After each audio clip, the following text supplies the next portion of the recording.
My name is Brooke. I'm 38 years old. My brother Dylan is 29. That's 9 years. But it feels like a lifetime. I saw it on Instagram. My little brother Dylan was standing in a suit, kissing a girl in a white dress. The caption said, Mr. and Mrs. Miller. It was yesterday. He got married yesterday.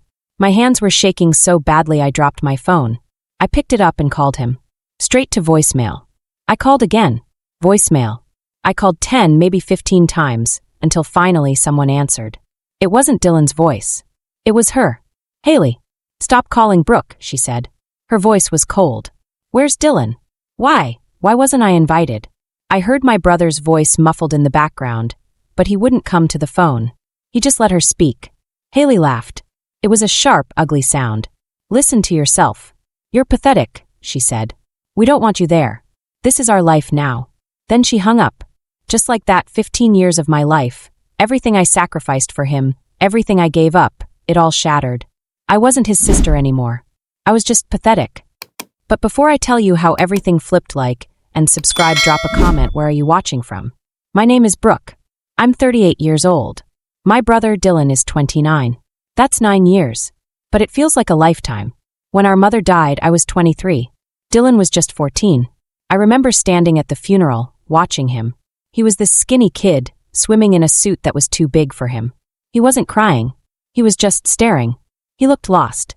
Our dad had been gone for years, just a ghost in our lives. It was only ever the three of us. And then it was just the two of us. I was in my last year of college.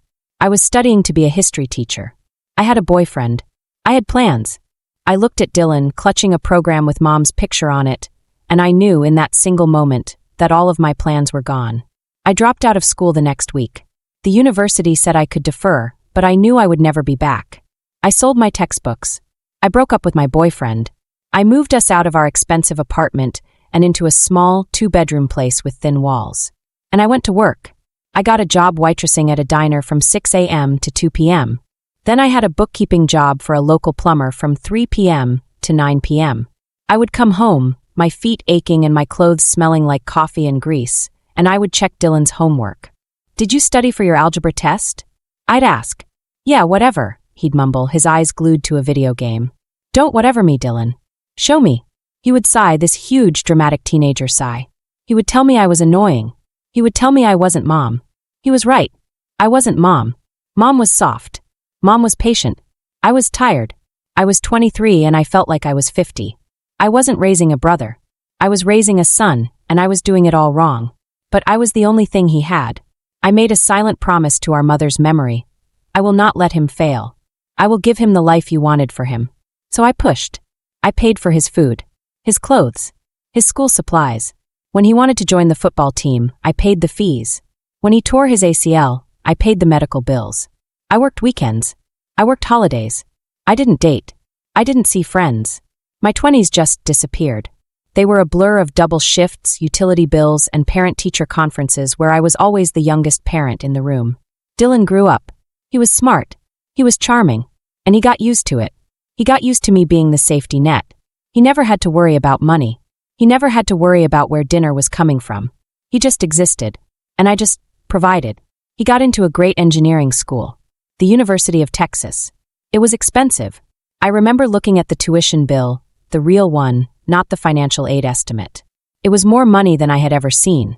I sold Mom's house. The house we grew up in. I had been renting it out just to keep it, but it wasn't enough. I sold it. And I sold Mom's jewelry. Her wedding ring. Her diamond earrings. I put it all into his education. He was sweet when he needed to be. He would call me from college. You're the best, Brooke, he'd say. I couldn't do this without you. Those words were my fuel. I lived on them. I ate cheap pasta and wore shoes with holes in them, but my brother was going to be an engineer. I had done it. He met Haley in his senior year. She was shiny. That's the only word for her. She was a business major who wanted to be an influencer. She posted pictures of everything. Her food. Her outfits. Her lifestyle. She looked at me in my 5-year-old sweater and she smiled. It wasn't a kind smile. It was a smile that judged. Dylan changed. He started talking about branding. He needed a better car. He needed a better apartment. He graduated and got a good job. But the money wasn't coming in fast enough for Haley. They wanted a life. They wanted a downtown condo. I had been saving. For 15 years, I had put away every extra dollar. It was supposed to be my retirement. My down payment on a life I hadn't let myself live yet. Just help us with the down payment, Brooke, Dylan said. We'll pay you back.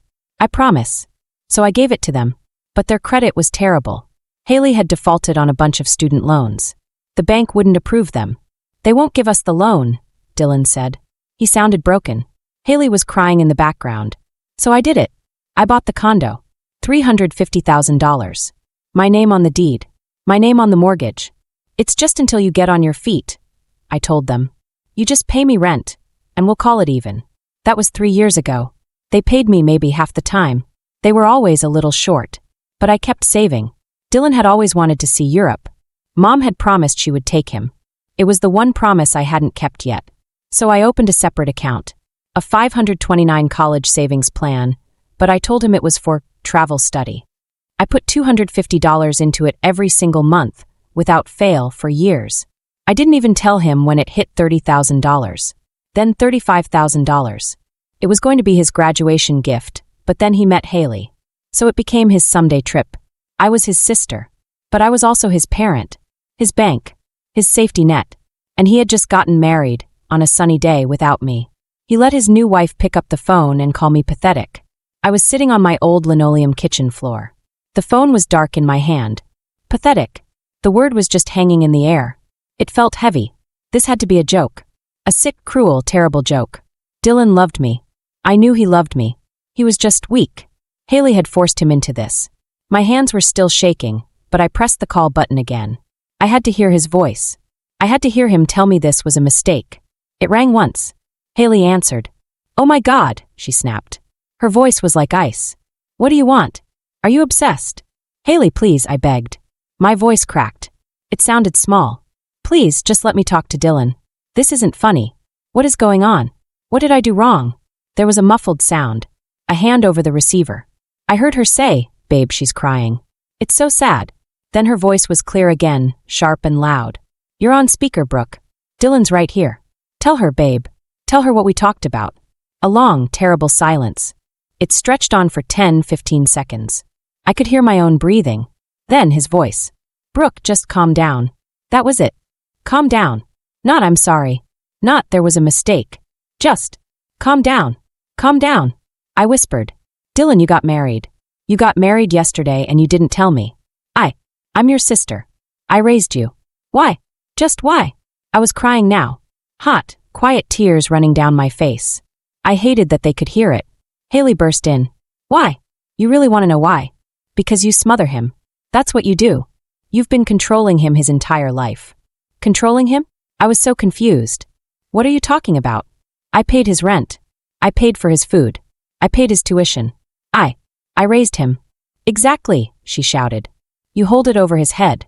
You use money to keep him on a leash. You're not his sister, you're his weird, obsessive mom. It's creepy. All you do is hover. Did you pay this, Dylan? Did you eat Dylan? Who are you with, Dylan? He's a grown man. I couldn't breathe. I was looking for words, but they wouldn't come. I was just trying to help. You weren't helping, Dylan's voice cut in. It was stronger this time. Firmer. You do hover, Brooke. All the time.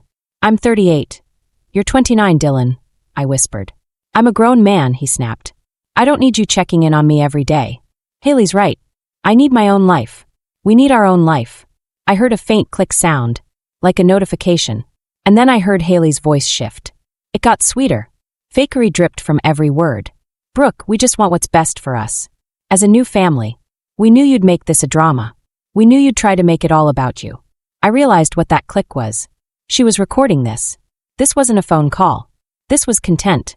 She was recording my breakdown for her followers. To show them how toxic I was. You're recording this, I said.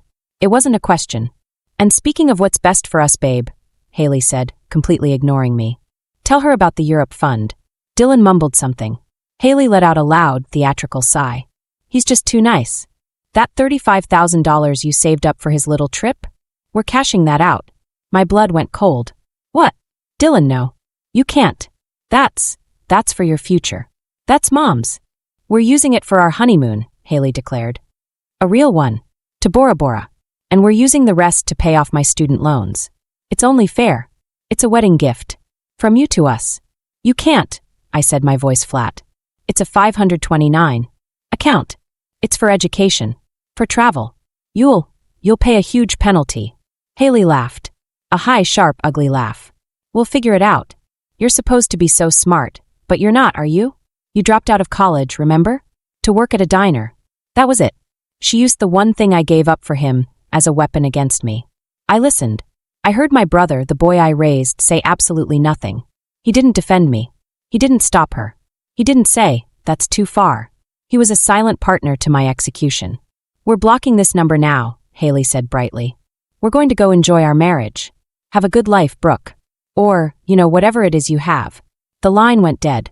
I sat on the floor for a long time. I wasn't crying anymore. I was still. I felt like I was outside my own body, watching a stranger. She called me pathetic. He called me hovering. They stole my money.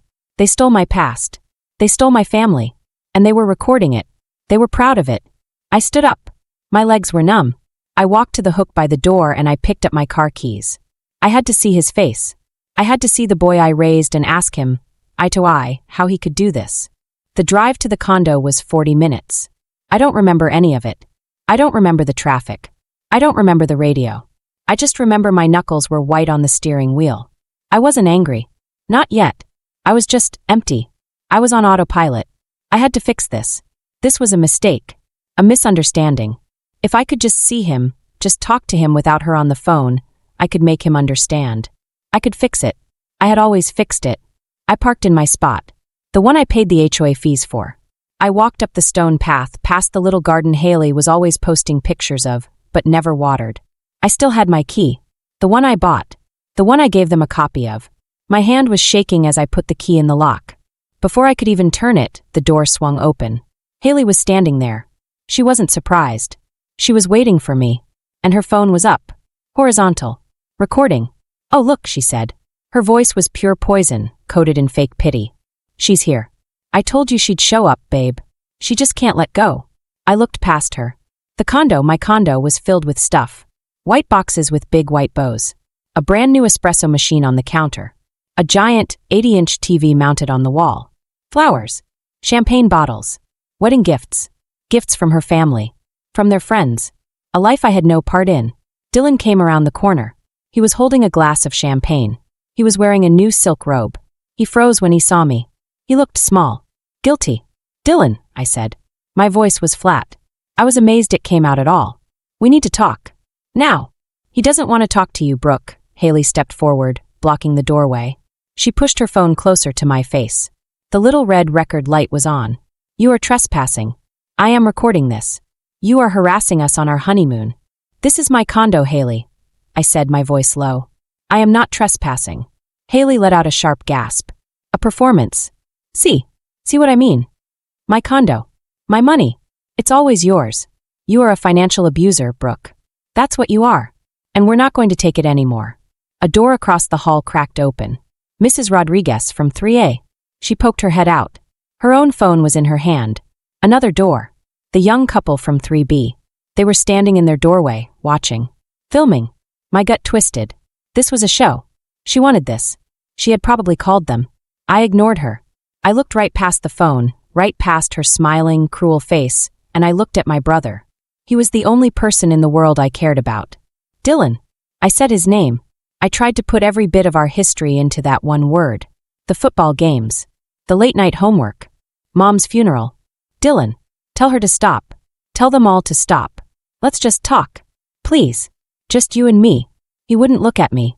He stared at the new, expensive tile floor. He took a sip of his champagne. Brooke, just go, he mumbled. Please just go.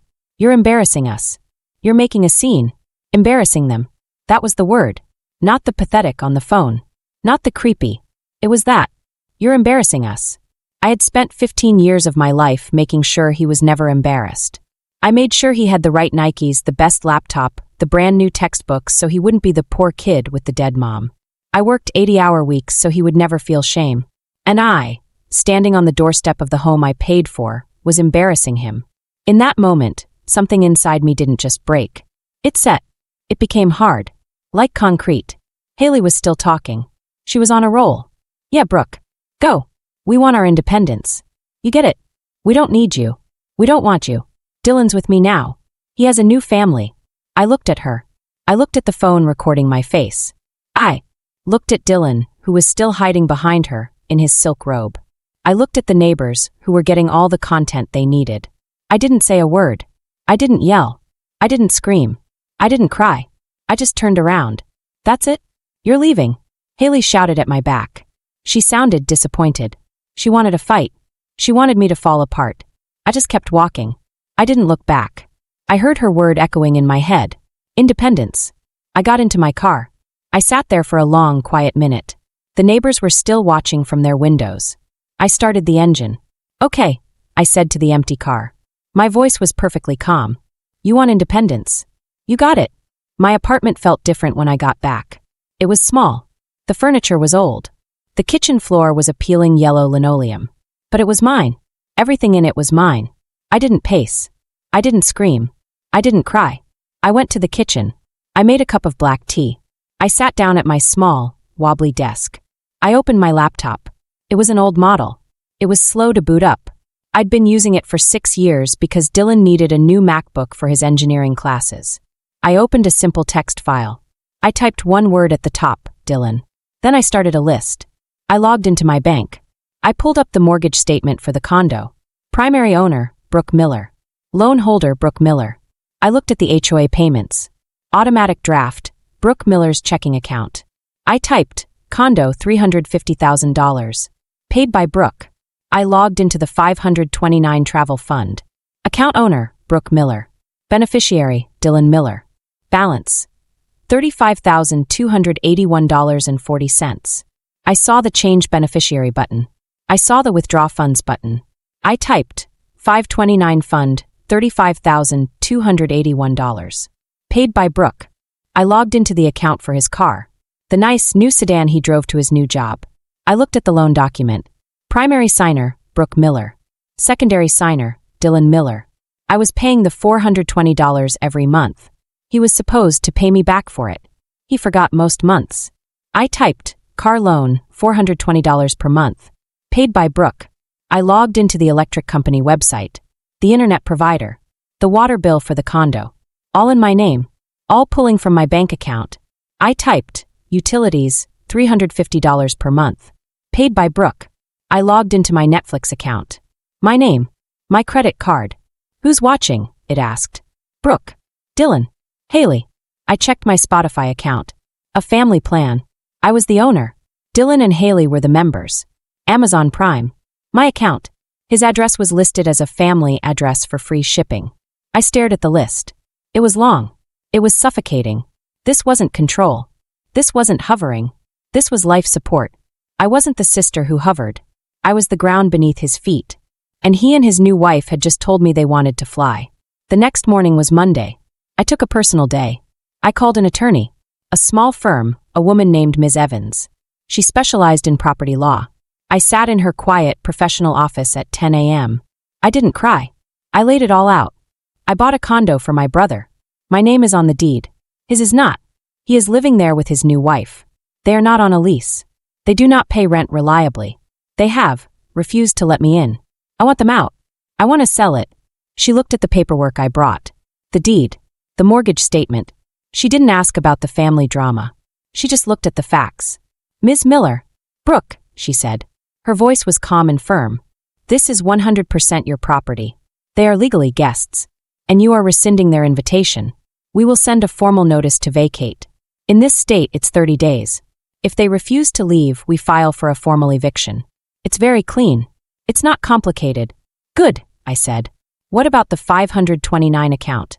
His wife, she threatened to cash it out. Ms. Evans almost smiled. She can't. You are the owner of the account. He is only the beneficiary.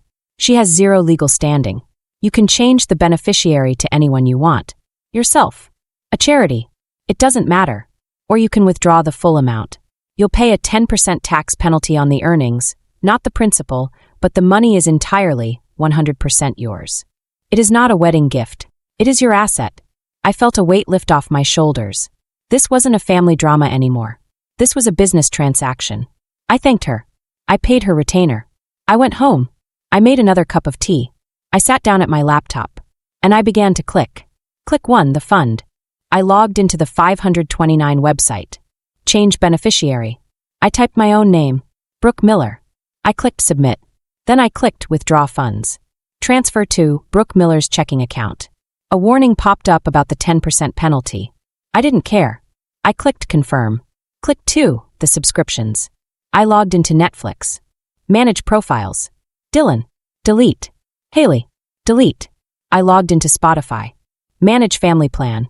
Remove member Dylan. Remove member Haley. I logged into Amazon Prime. Manage account. Change. Password.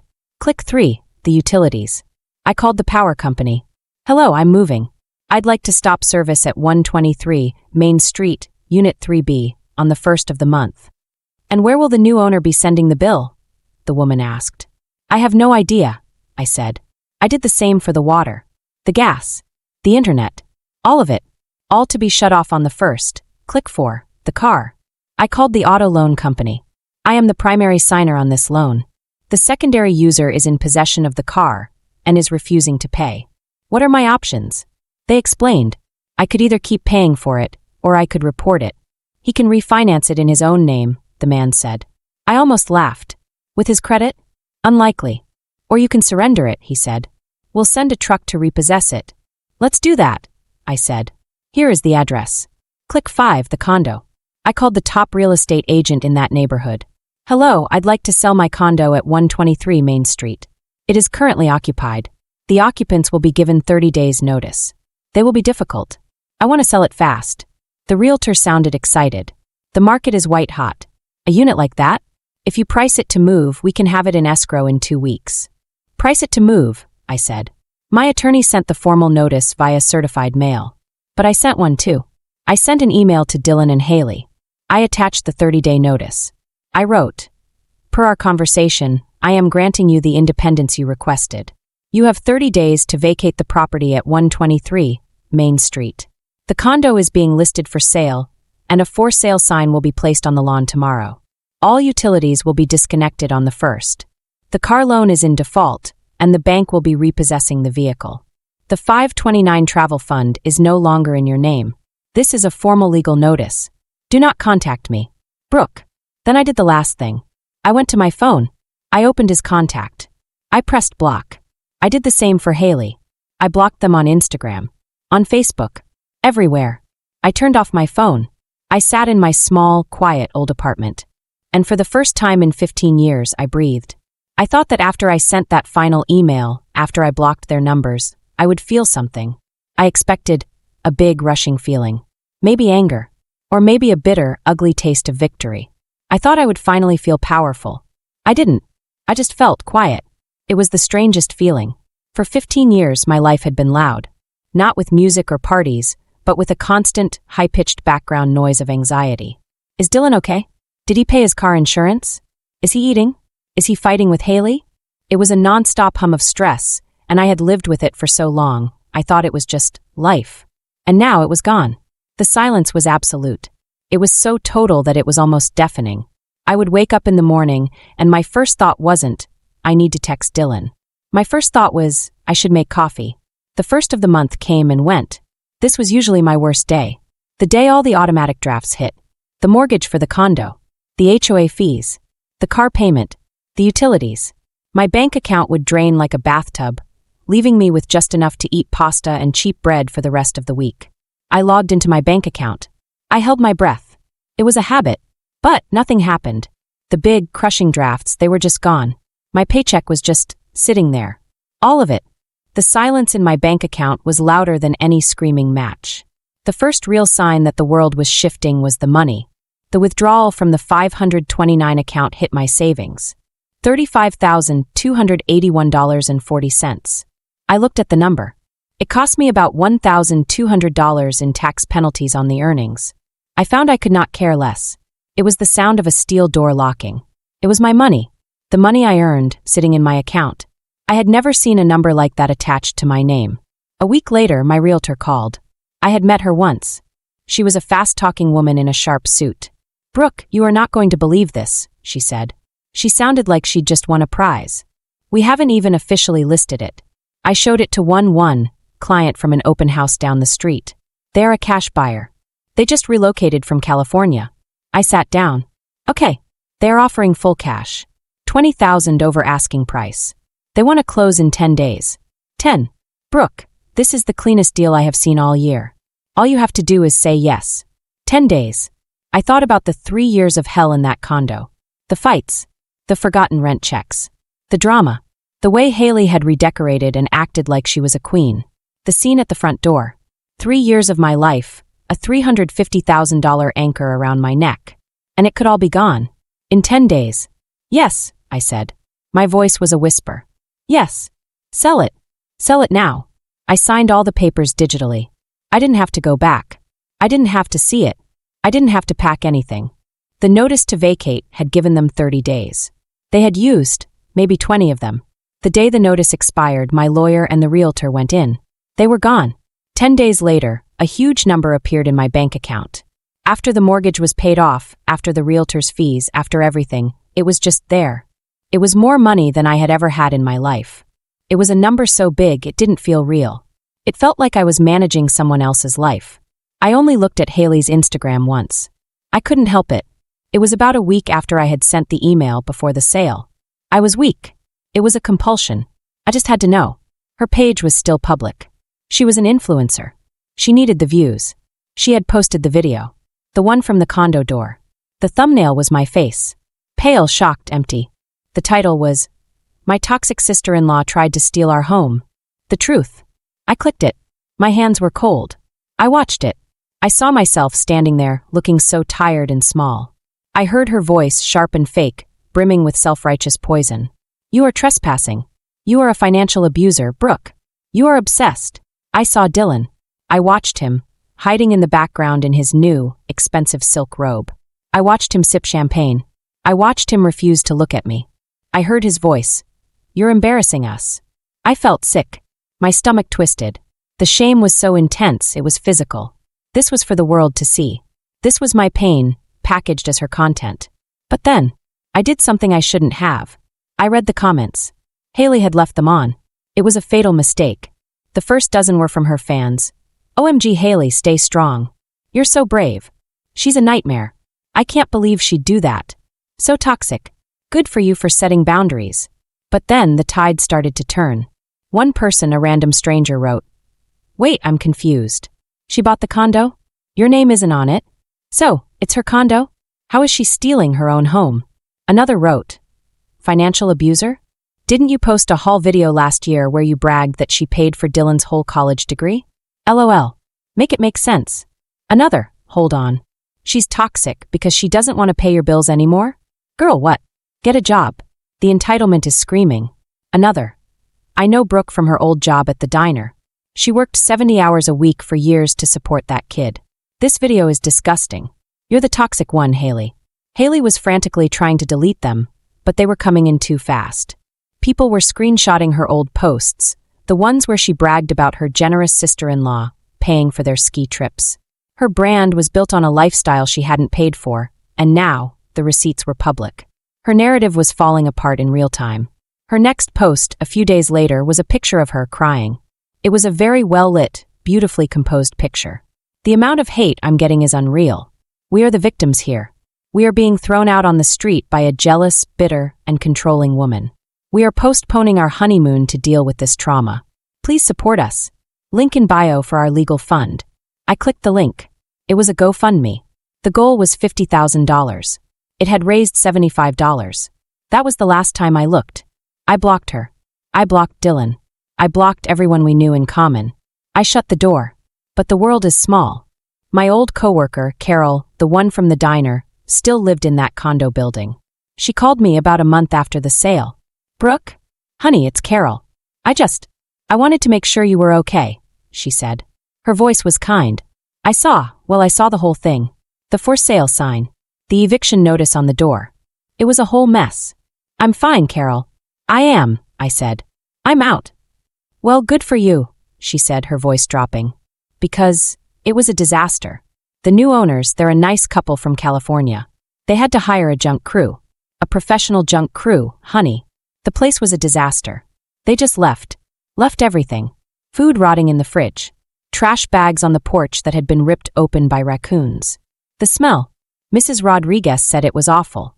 They smeared mustard on the walls, Brooke. In the shape of, well, you can imagine. Just childish, hateful. I closed my eyes. I felt tired. Not angry. Just so tired. But that's not why I called, Carol said. You heard about the car, right? No, I said. Oh, Lord. The tow truck came. It was last Tuesday. Right in the middle of the day. Haley wasn't there. It was just Dylan. He came running out. He argued with the man. Yelled. And the man just showed him the paperwork. There was nothing he could do. And Brooke, he just sat on the curb. Right on the curb. And he put his head in his hands and he just cried. Sobbed. While they hooked up the car and towed it away. The new neighbors were all watching. I pictured it. Dylan, the 14-year-old boy, watching his life get towed away. I waited for the pity. I waited for the pang in my chest, the mom instinct to fix it. It didn't come. I just felt cold. He didn't cry for me. He cried for his car. And Haley? I asked. My voice was quiet. Carol sighed. It was a long, sad sound. That's the other thing. She's gone. She wasn't there for the eviction. She packed her bags about 2 weeks ago. Maybe a week after the car. Left him. I heard from Mrs. Rodriguez, 3A, she knows everything, that she was cheating. That Haley was seeing some brand manager downtown for months. She cleaned out the apartment of anything new. The new 80-inch TV, the espresso machine, all those wedding gifts. Took it all. Just left Dylan with the old, stained couch and the bills. Of course she did. Haley was a parasite. She had found a new host. What about Dylan? I asked. Where did he go? I don't know, Carol said. He just disappeared. The day the sheriff posted the final 24-hour eviction notice on the door, he was just gone. Someone saw him walking toward the bus stop with a backpack. That's it. I hung up. I now had a condo paid in full. I had a full bank account. I had peace. Dylan had nothing. He had $18,000 in credit card debt. I had seen the statements he'd left behind, forwarded to my new address by the post office. All from new furniture and clothes Haley had bought for her brand. He had a repossessed car. He had an eviction on his record, which would make it almost impossible to rent a new apartment. And he had Haley's social media, which I heard from Carol, who loved the drama, was now all about my new journey of self-love and cutting toxic people out of my life, with pictures of her and the new brand manager in a glass-walled high-rise apartment. Their freefall was complete. He was finally truly independent. It was months. 3, maybe 4. I had moved. I used the cash from the condo sale to buy my own place. It wasn't a big, flashy downtown unit. It was a small one-bedroom condo in a quiet, older building by a lake. It had a big window in the living room that looked out over the water and a small concrete balcony. It was peaceful. I paid for it in full. I owned it. No mortgage. No bank. No one else's name on the deed. Just mine. I was healing. I had spent my entire adult life with a knot in my stomach. A low-level, constant hum of worry. And for the first time, it was gone. I was sleeping through the night. I wasn't waking up at 3 a.m. wondering if Dylan was okay, if he'd paid a bill, if he'd gotten in a fight. I realized I had been living as a mother, not a sister, and not even as a person. I was just a provider. A resource. Now I was just Brooke. My new life was quiet. I was learning who I was. I liked black coffee. I liked reading history books, the subject I had almost gotten a degree in. I liked taking long, quiet walks by the lake. I was doing well at work. I was just living. My apartment was clean. My old, peeling linoleum floor was gone, replaced by a simple, clean hardwood floor I had picked out. Then the phone rang. It was a Tuesday night. I was making pasta. Just pasta with butter and salt. I wasn't cooking for a 14-year-old boy. I was just making what I wanted. The phone rang and I didn't recognize the number. It was a local area code, but not one I knew. I almost didn't answer. I hated unknown numbers. For years, they were always bill collectors looking for Dylan, or his school, or his accidents. But I answered. Hello. Silence. Just breathing. A ragged, wet sound. Like someone was crying but trying to hold it in. Hello. I said again, annoyed. I thought it was a spam call. Brooke. My blood turned to ice. I dropped the wooden spoon. It clattered on my new, clean floor. It was his voice. But it wasn't. It wasn't the strong, confident voice that had told me I was hovering. It wasn't the cold, silent voice from the condo. It was the voice of the 14-year-old boy at Mom's funeral. It was small. It was broken. It was a voice I hadn't heard in a decade. Dylan. A sound came out of the phone. A sob. Not a cry. A deep, ugly, choking sob that ripped out of his chest. It was the sound of complete and total despair. The sound of someone who has hit the bottom. Brooke, he gasped. Oh God. Brooke. Thank God. You answered. I sat down. Right there on the floor. My legs wouldn't hold me. The 15-year-old instinct, the mom instinct, it roared to life. It was a physical thing. It was a dragon in my chest. Fix it. Make it stop. He's hurting. He's in pain. Find him. Fix it. Where are you? I asked. My voice was tight. I don't know, he sobbed. I'm at a gas station. On the highway. I'm using a friend's phone. His name's Mike.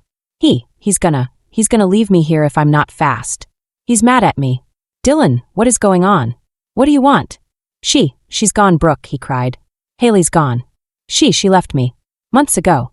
She took everything. She was cheating on me. The whole time. The whole time, Brooke. She was just using me for the condo.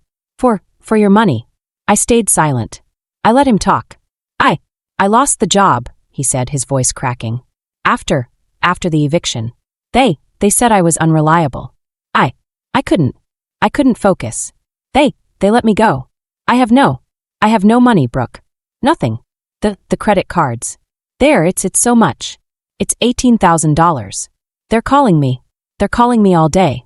They're going to, I don't know, they're going to sue me. He was rambling. He was falling apart. I've been sleeping on couches, he whispered. Mike's. But his girlfriend hates me. Then Todd's. Todd's kicking me out. He said I'm a loser. He said I'm a mess. I have nowhere to go, Brooke. I have nowhere. He took another gasping breath.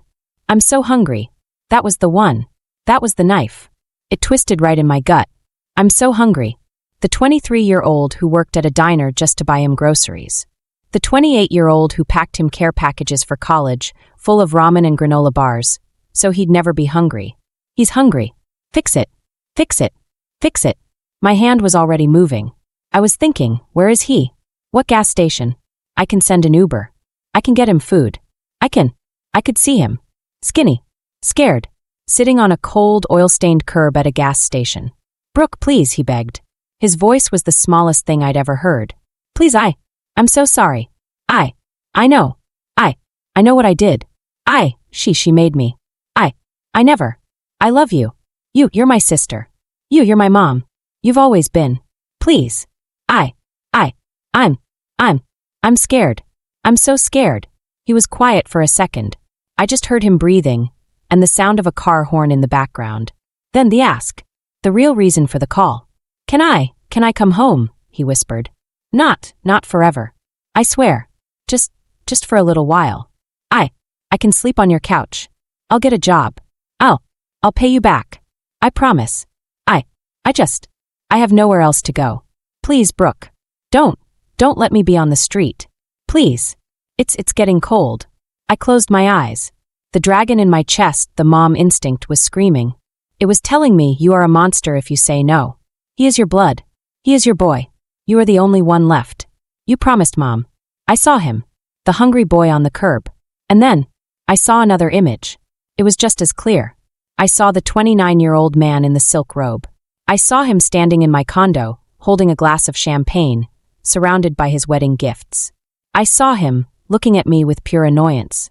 I heard his voice. You're embarrassing us. I heard Haley's voice and his silence. You're pathetic. We don't want you there. I thought about my quiet apartment, my little balcony, my clean floors, the peace, the 15 years I gave him, the 15 years of my life I could never get back, the college degree I never got, the life I never lived. I opened my eyes. My kitchen was clean. My pasta was waiting. My life was mine. My voice, when I spoke, was not angry. It was not cold. It was not emotional at all. It was just calm. It was the calmest I had ever felt in my life. No, Dylan. The word just hung there. He was silent. I think he thought he misheard me. He literally could not process the word. What? He whispered. B. Brooke? What do you mean? Please. No, I said again. Firmer. You can't come here. There is no home for you here. There is no here for you anymore. But, I'm your brother, he cried. The panic was rising in his voice.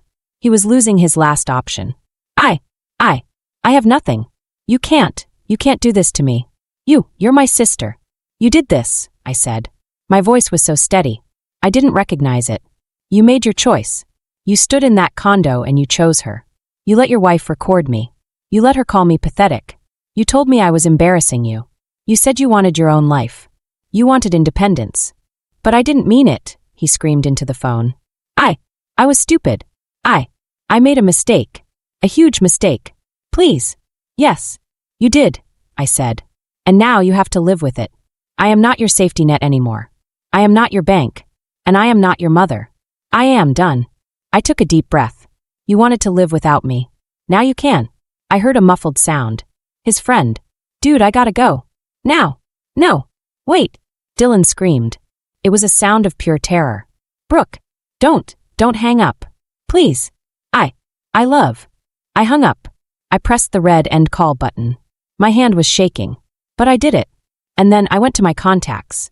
I found the unknown number. I pressed block. I stood up. I walked to the counter. I turned off the stove. I wasn't hungry anymore. I walked to my big window. I looked out at the lake. It was dark.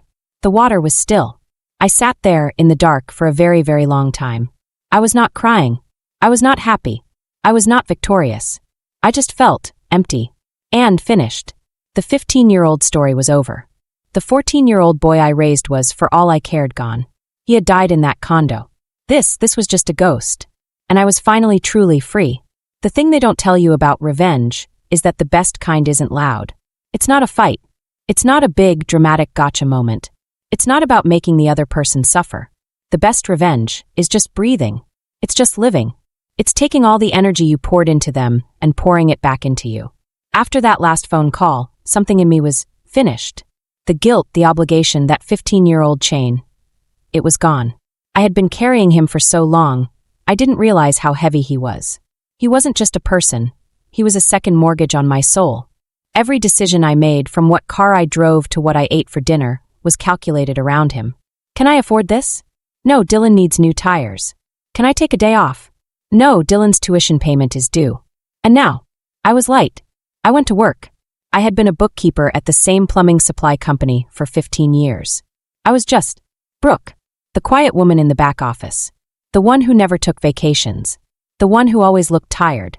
The one who packed a sad lunch of a peanut butter sandwich every single day. But now I wasn't tired. I was focused. I had all this mental energy. I wasn't worrying about Dylan. So I started worrying about work. I started seeing things. Inefficiencies. Ways to save money. We were using an outdated billing system. I wrote a small 2-page proposal for my boss on how to restructure our billing, how to move to a new software. I didn't think anything of it. I just did it. He called me into his office. He was holding my 2 pages. Brooke, this is brilliant. This is really, really good. Why haven't you said anything like this before? I just shrugged. I guess I have more time to think now. Well, keep thinking, he said. 2 months later, our office manager, a woman who had been there for 30 years, retired. My boss didn't even post the job. He just came to my desk on a Friday afternoon. Brooke, he said, the job is yours. The promotion is yours.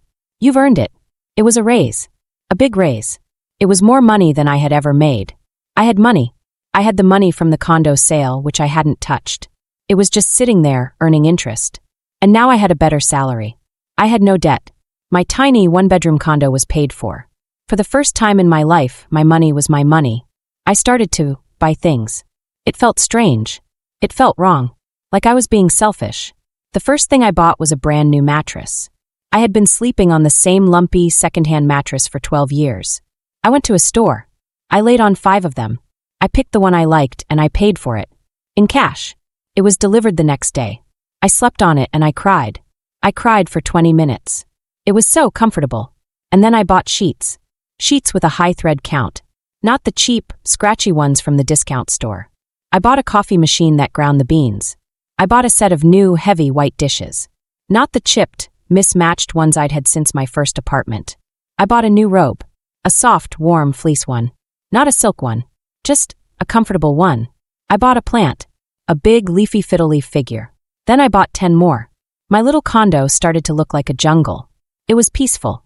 And I traveled. I didn't go to Europe. I didn't need to see Paris or Rome. That was his dream. The one he was willing to trade me for. I wanted to see quiet. I took my first real vacation. Ever. I put in the time off request. It was approved. I got in my small, reliable car and I drove. I drove to Yellowstone. I went by myself. I stood on the edge of a canyon. It was September. The air was cold and sharp. And the only sound was the wind. There were no phones. No yelling. No, I need. No, give me. Just wind. I hiked. I hiked until my legs burned and my lungs ached. It was a good ache. It was an ache I chose. I stood there looking at a waterfall and I realized my world had been so small. It was just me and Dylan and the 4 walls of our apartments. It was a world of bills and arguments and sacrifice. Now the world was wide. It was huge. It was full of mountains and trees and bison and quiet coffee shops in small towns. I came back from that trip and I started making friends.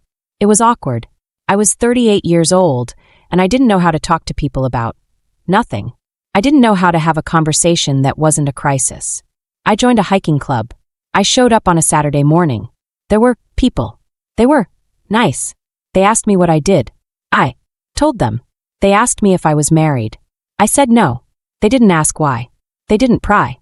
They just said, "Okay, cool. Did you see the trail map?" One of them, a woman named Sarah, who was also quiet, invited me for coffee after a hike. I almost said no.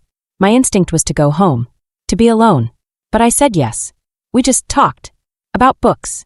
About the bad movie we'd both seen. About her annoying cat. After an hour, I realized my shoulders weren't up by my ears. I wasn't waiting for the other shoe to drop. I wasn't waiting for her to ask me for money, or for help, or for a ride. She just wanted to talk. It was nice. It was the lightest I had ever felt. My life bloomed. It wasn't a big, loud explosion. It was like one of my new plants. It was quiet. It was slow. It was a little bit of new, green growth every single day. I would wake up on a Saturday. My apartment was clean. My bank account was full. My phone was silent. And I would just sit on my balcony in my comfortable robe, drink my good coffee, and listen to the birds. I thought about them sometimes. Dylan. Haley. I thought about the chaos. The screaming. The "you're pathetic." The silk robe. The endless, bottomless need they both had. I missed the idea of a brother. I missed the 14-year-old boy I thought I was protecting.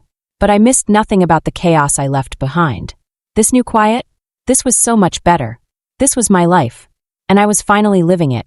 The final step was the quietest one. It happened in pieces. It was about a year after the last phone call. I hadn't heard anything. Not a word. The number was blocked. My life was mine. I was in a bookstore, one of my new favorite places. I was just browsing. I saw a book on the psychology shelf. It was called Toxic Family Dynamics, a guide to enmeshment, parentification, and setting boundaries. I just stared at that title. Parentification. That was the word. The word for what happened to me. I wasn't a sister. I was a parentified child. I picked it up. I bought it. I went home to my clean, quiet condo. I made a cup of tea. And I read the entire thing in one night. I read about the rescuer role. The person who needs to be needed, who builds their entire identity around saving someone else. I read about the victim role. The person who uses learned helplessness to avoid all responsibility. I read about enmeshment. Where one person's feelings end and the other's begin is blurry. There are no boundaries. I realized. I had done it all by accident. I had been playing a part in a sick play for 15 years. I was the rescuer. He was the victim. Haley was just a new character who wanted my role. And by saying no, I hadn't just set a boundary. I had ended the play. I had walked off the stage. I realized I had to clean house. A few days later, I opened my laptop. I still had Facebook, though I rarely used it. I was just curious. I logged in, and a notification popped up. A memory. A photo from 6 years ago. It was me and Dylan at a Thanksgiving dinner. He had his arm around me. We were both smiling. He looked so young. Happy. Before Haley. Before the brand. My stomach hurt. I felt that old, familiar pull. My boy. My little brother. Look how happy he was. Where did I go wrong? I stared at the picture. I stared at his smile. And I thought, that was a lie. He wasn't smiling because he loved me. He was smiling because he was safe. Because I was paying for everything. He was smiling because his mom was there to handle it. I wasn't his sister. I was his provider. And the second someone else offered him a better deal, a life with an influencer who would make him feel like a man, he took it. He threw me away like trash. The boy in that picture was not real. He was a character I had helped create. A character who never had to grow up. I closed the picture. I went to my settings. I didn't just deactivate my account. I requested a full, permanent deletion. Are you sure? All your photos, your posts, your memories, everything will be gone forever. Good, I whispered. I clicked confirm. I went to my phone. I went to my photos. I had hundreds of them. Of him. I looked at each one. Him, at his high school graduation, holding his diploma. I was in the background, looking tired but smiling. Him, at his first football game, in his uniform. I was on the bleachers holding a Go Dylan sign I'd made. Him, at his 21st birthday, at a dinner I paid for. Him, at his college graduation, in his cap and gown. The one of us as kids with Mom. I looked at that one for a long time. Mom was in the middle. I was on one side. He was on the other. We were a family.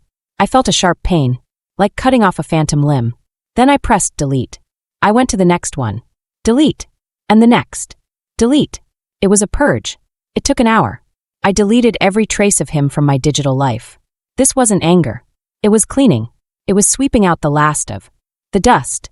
I didn't want any more memories popping up, trying to pull me back into a story that was over. I poured my energy into my new life. I started taking a yoga class. It was hard. I was stiff. But the instructor would always end the class with the same phrase. Let go of what does not serve you. I would lie on the mat in the dark, breathing, and I would feel the last bits of him just fade. I started volunteering. I had spent 15 years giving everything to one person who didn't appreciate it. Now I gave 2 hours every Saturday to an animal shelter. I walked dogs who had been abandoned. They were so happy. They just wanted a walk. They just wanted a treat. They didn't want my bank account. They didn't want my soul. They just wanted my time. It was giving, with no strings. It felt good. I traveled more. I went to the beach. I sat and read a book for 5 days straight. I went to Chicago and looked at art. And I had the final, most important thought. I was sitting on my balcony. It was a Sunday morning. The sun was coming up over the lake. It was quiet. I was drinking my good coffee. I was thinking about Dylan. I wondered where he was. Was he on the street? Did he get a job? Did he die? A little piece of guilt, a little ghost, tried to sneak in. You abandoned him. You're a bad sister. You're a monster. You ruined his life. Mom would be so ashamed. I took a sip of my coffee. And I said out loud to the empty air. No. I did not ruin his life. I didn't take away his job. He did that. I didn't choose his wife. He did that. I didn't cheat on him. She did that. I didn't run up $18,000 in credit card debt. They did that. I didn't tell him to stand by, silent, while his new wife called me pathetic. He chose that. All I did was stop paying for it. All I did was step out of the way. I didn't ruin Dylan. I simply stopped rescuing him. And without me there to be the safety net, his own choices, his own weakness, his own greed, his own cruelty, finally caught up to him. He didn't fall. He just hit the ground he had been standing on all along. I just wasn't there to cushion it anymore. It was not my fault. It was not my responsibility. I let go. I felt the last knot in my stomach, the one that had been there for 15 years, just dissolve. I finished my coffee. And I went inside to plan my next hike. So that's my story. It's not a happy story. There's no big reunion. There's no apology. It's just a true one. It took me 15 years and a betrayal so deep I thought I would never recover, just to learn one simple thing. Boundaries are not cruelty. They are survival. I gave up my youth, my dreams, my education, and my future for someone. And in the end, it wasn't enough. Because for people like him, it is never, ever enough. The more you give, the more they take. The more you rescue, the more they need to be rescued. I had to let him go to save myself. Some of you watching this will call me the villain. I know that. You'll say I'm cold, that I abandoned my family, that I'm a monster for not taking that phone call. But I know some of you understand. Some of you right now are the Brooke in your own story. You're the one paying the bills. You're the one taking the late night crying phone calls. You're the one setting yourself on fire to keep someone else warm. And you are so tired. So I want to ask all of you who are watching this. What would you have done in my place? Am I the villain for saying no? Or was I a fool for saying yes for so long? Tell me your thoughts. Tell me your own stories in the comments below. I read every single one. And if you've ever felt like this, if you've ever felt like you were drowning while trying to save someone else, please hit like and subscribe. You're not alone.